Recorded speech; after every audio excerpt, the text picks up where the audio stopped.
Hey everybody, this is Nick Baldwin, and today I have a very special guest. He is the former UFC welterweight and middleweight champion. He's a UFC Hall of Famer.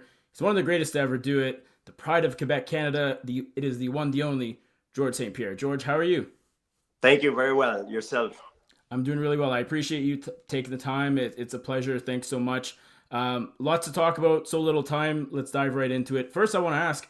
We're in the midst of the Stanley Cup playoffs. Of course, your Montreal Canadiens are in it to win it.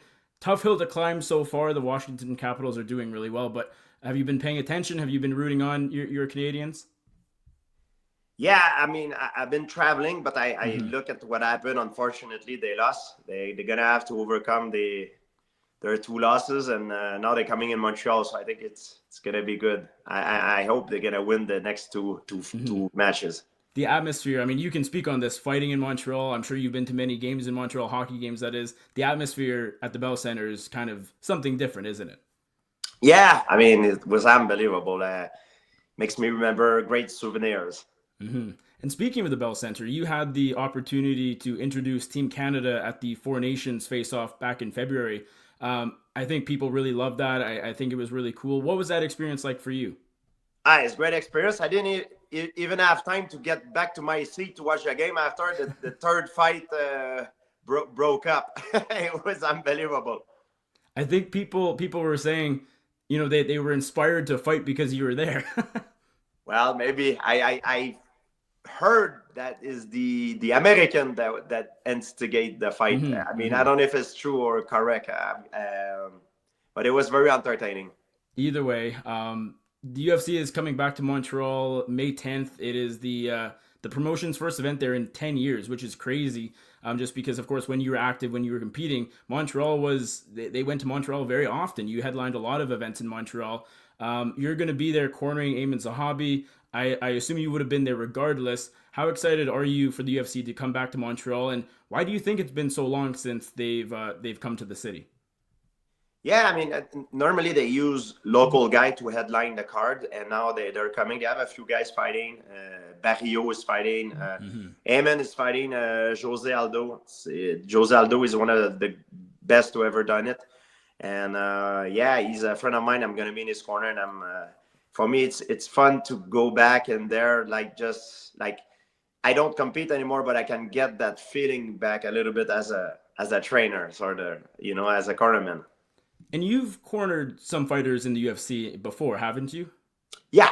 Yeah. Yes, I did. Yes, so it's not my first No, rodeo. not your first rodeo. And I'm curious, what is more nerve wracking for you when you think back to when you were in the cage, when you were fighting, or when you're in the corner now? What gets you more nervous? Being in the cage, it's more scary because you can die out there, So Hmm. it's it's crazy, but I'm still very nervous when I'm in the corner for someone because I care about the person. But you need to be completely objective and emotionless. That's how a good cornerman is. And this is, of course, a really big fight for Aiemann. As you said, he's fighting Jose Aldo, a fellow UFC Hall of Famer. And of course, I mean, you have great ties to the Zahabi family. Faraz was, of course, your longtime coach. What do you think is sort of on the line for Aiemann in this fight? He's number 13, number 14 in the division, and he's looking to really pick up a big win and start that climb towards the title, I think. Absolutely, he's gonna crack the top 10 and become a serious contender if he does that. It's now or never. Hmm. And the main event, of course, for UFC 315, ironically, is a welterweight title fight between, of course, the current champion Bilal Muhammad and Jack Della Maddalena. I'm curious. I mean, as a former welterweight champ yourself, what do you make of Bilal? He's been the champ now for 9 or 10 months. Are you a fan of his? Do you like what he's doing? Yeah, I like to watch him fight. He's a very well-rounded fighter. He's good everywhere, and he's got a very unorthodox style, especially standing up and striking, which throw people off. And he switch stance. He's got a relentless pressure. He's got a style that is very, very hard to deal with for a lot of fighters. Do you think Bilal probably wins this one? It's hard to say, but I think he's got all the tools to do so. I mean, Jake is on a winning streak, and momentum sometimes wins fight. However, I think Balal Mohammed have more experience in big fights, and is more well-rounded. All right, there you go. And of course, the reason this interview kind of came about, Bud Light announced the other day that they're putting out this gold beer can in anticipation of this event for UFC 315. And they were saying they actually used one of your belts to get the gold into the can. Is this true? Yeah, they took some of my gold. And last time I fought in Montreal, it was against Nick Diaz. Mm-hmm. So I raised the belt, and we wanted to give a chance to the fans who support me for so many years to raise gold as well. So it's a way to give back to the fans. And so they actually took one of your belts, and they somehow, that's very cool. They melt some gold in the product, you know, and not in the liquid, but in the can. No, yeah. not other than beer. Definitely not in the beer. No. But it's it's to give back to the fans an experience. Mm-hmm. You know, it makes it a good promotion, and it's a unique. It's a limited edition. You know. Mm-hmm. Did they take the Nick Diaz belt, or did they take a different one? Do you know? I think it's a Nick Diaz one. Yeah. Okay, there you go. Of course, George. I mean, you have just such a legacy for Canadian MMA. I mean, back when they were going to the Bell Center, you know, every year or every 2 years, you were the face of Canadian MMA. I'm curious, as that guy, what are your thoughts on the state of Canadian MMA right now? Do you think ultimately Canadian MMA, both in the UFC and regionally, is it in a good place right now? Well, it goes by waves, right? Mm-hmm. You have, like, when I was competing at one point in my career, I was very lucky. I had the chance to have an incredible training partner. I had David Loiseau, Patrick Côté, Rory McDonald, Dennis Kang, Steve Vigneault. I had like incredible group of very high level training partners. And most of us were training in different gyms. And once a week, we were meeting each other to exchange and train. And it was very competitive, but it was not a malicious competition. It was an inside competition. And I think that helped us to be very competitive to the international level. I feel that today, everybody training their own gym is more a little bit selfish, and they don't have any alliance. And in Canada, if we want to be competitive to the international level, I think we need to exchange more. We need more variety of training partner of high level. Because if we don't do that, we don't have the number of the United States, of Brazil, or Russia, or, you know, in some of the country in Europe as well. We're too small, so we need to train with each other, and I think that's maybe one of the reasons why it's missing. And it goes by waves. You know, one era was the American wrestler, the other era was the Brazilian Jiu-Jitsu in Brazil. Now it was the Dagestani. Now at one point it was the guys from Australia, New Zealand. Now I feel it's going towards the Georgian. The Georgians are very good. You know, Mirad and you know, like Ilias Tupuria, and then there's a few other Georgian, and I don't know why. I mean, when one breaks to the top, it sort of inspire the others. So maybe we'll have another kick at it soon, you know, hopefully. You think we can get there? Because I think over the past, 5 to 7 years, ever since you retired, essentially, people are so focused on, how can we find the next GSP? Who's going to be the next GSP, right? I'm sure you've seen this for many, many years.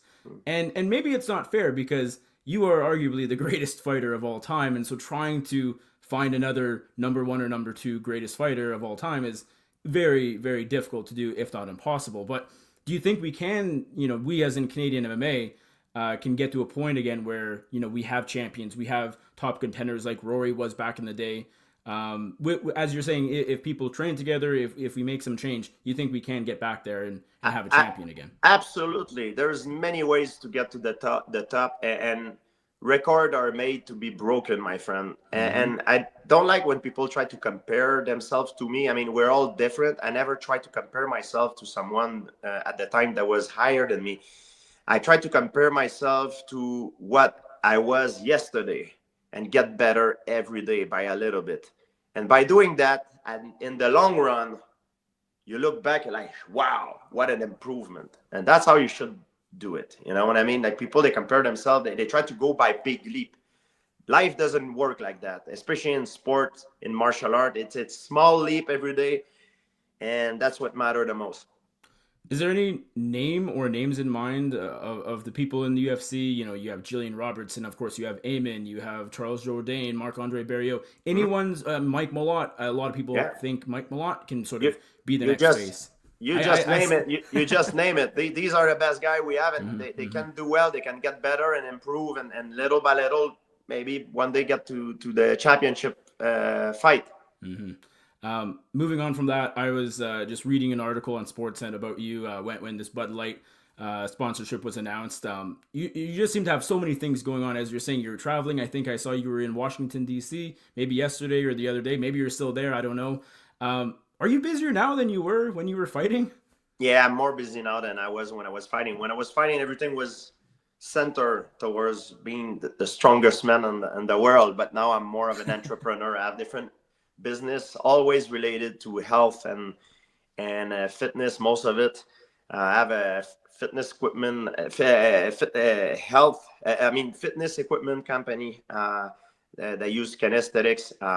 I got food supplement, vodka, online betting. I got platform online, instructional videos, seminars, conference. I even have movies on the pipeline that is coming up. So I'm very busy now. You're covering all the bases, George. There's no industry you haven't tapped into. And on top of it, I have a lot of time for my personal stuff that hmm I like to do. You know, like that my passions and something that I didn't have much time back then. Well, and you're still training almost every day, aren't you? Yeah, it's very hmm important for me. It's very therapeutic, and I'm not training to be the best, but even though I still improve, I train just because it's therapeutic. And when I want to get a kick at it in terms of competition, I go in the gym and go at it with some of the young guys who get ready for fights, and it's enough for me. I don't need to prove it to anyone hmm anymore. I'm 43 years old. And still at TriStar? Yeah, I train in different places. TriStar to Montreal and Montreal Wrestling Club. I go to H2O sometime. I go to Houston, Texas, New York sometimes. I go, many different places. And Freddie Roach in Los Angeles. So I Very travel nice. a lot. Do you still see Rory McDonald from time to time? I was actually on his YouTube channel. He was posting some training videos a couple months ago. You still keep in touch with Rory? Yeah, I've seen him in a few weeks ago in the gym. He was Okay. there. Yeah, How is he doing? he looks very good. He looks like he's in good shape and very happy. Very nice. Of all the things that you have going on, is there something you haven't done that you are maybe a goal of yours that you want to do? You know, some sort of different brand or product line. Is there anything that you haven't done yet that you still want to cross off that bucket list? Yeah, I'm working with a friend of mine and a training partner of mine, Eric Owings, and we're working on making for me one of the best tutorial for fitness, and it will be more for people who are not really fit, who wants to get to a certain baseline, than for experts. So it's going to be interesting. It's going to be more. It's more appealing for the average people because most Mm-hmm. people are not athletes. They work every day, and so we want to give them a blueprint of how they can do things in a most efficient ways. Very cool. That looking forward to that. And you said you have some movies coming up. Is that you still are enjoying that? Is that something that as the years go on, you think you'll focus on that even more? Maybe. Yeah, it's a passion. It's a hmm passion. It's fun, and when I like the project, I'm on board. All right. Well, George, thanks so much for this. I appreciate it. Good luck with Aimann's fight in just a couple weeks. Enjoy UFC 315 in Montreal, and thanks again for taking the time. I appreciate it. Thank you.